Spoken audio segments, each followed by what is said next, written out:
Chris Mannix here on the Rich Eisen Show. Now let's get to the Lakers. I can't believe that we're sitting here and they're only one game better than last year at this point. And with 16 games to go, they need to win 5 of the 16, which is a major undertaking based on their current situation with the team, the way it's been playing, and obviously who's healthy and who's not. And LeBron's not going to play all the games remaining. And they need 5 to match last year's win total. They could be worse with the LeBron James signing than last year. So what to do? What to do? And in that respect, Mike Del Tufo, play what Jeff Van Gundy dropped in the middle of the Celtics-Lakers broadcast this weekend. And look, I think in the offseason... Is that reality-based positing, Chris Mannix? I don't think it's reality-based because I don't believe that Magic or Rob Pelinka would consider that at this point. But there is merit to that argument. There really is. Give it to me.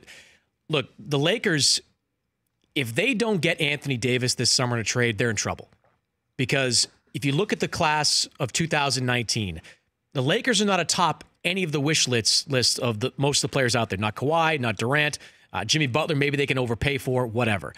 And then if you fast forward to 2020 and assume that if Anthony Davis gets traded elsewhere, say it's Boston, he re-signs there, that is one of the weaker unrestricted free agent classes that we've seen in a while. I think Draymond Green might be at the top of it. There's some good restricted guys, but restricted guys never go anywhere. So now you're talking about LeBron at 35, 36 years old without a top-tier player playing next to him with the same group of guys in what has clearly become a locker room with some major issues coming back for next season. I think if you get into August and you see Davis go to Boston, because, by the way, if Kyrie Irving re-signs with the Celtics, it's a wrap. Anthony Davis is going to be traded to the Celtics. The Celtics don't care if Davis says nothing. If Kyrie's there, they will go all out and acquire Anthony Davis. But let's say you get to August and you don't get anybody. And you're looking at next year saying, all right, we got to come back with, the young guys who don't like LeBron and a whole cast of new characters from the mercenary group, like the Rondos, the JaVale McGee's that you're bringing in.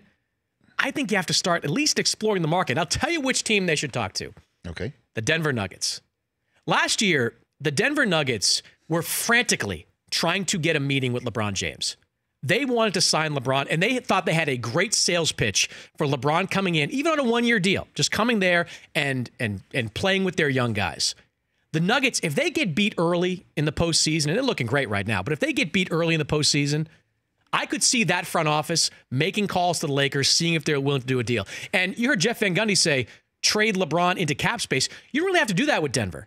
Denver would offer you multiple young pieces. They've got a really talented young roster in Denver, so you might be able to get real assets back in return for the Nuggets. And that Nuggets front office is so, I say it's in a good way, so bonkers that they would try to get LeBron and see if they can roll the dice that LeBron, Jokic, and Jamal Murray can get them into the finals in the next few years. That's a team, it would take huge, to deal LeBron James. No question.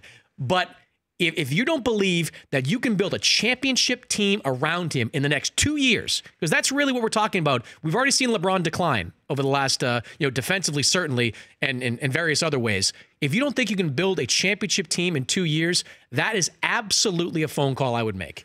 So I'll ask the question that I'm sure everyone's asking.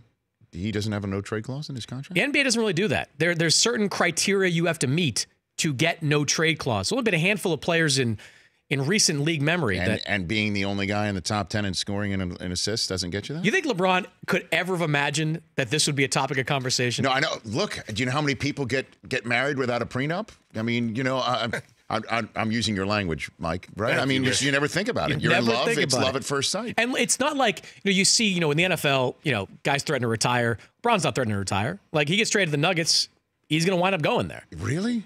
I mean, his son's about to light it up here high school-wise. He's, What's he going to do? You going to not go? Do you think he regrets this? I can't imagine he thought it would be this bad. At the same time, two things that he never would have anticipated. One, the most significant injury of his career. I mean, this was the first time he's missed 18-plus games because of an injury.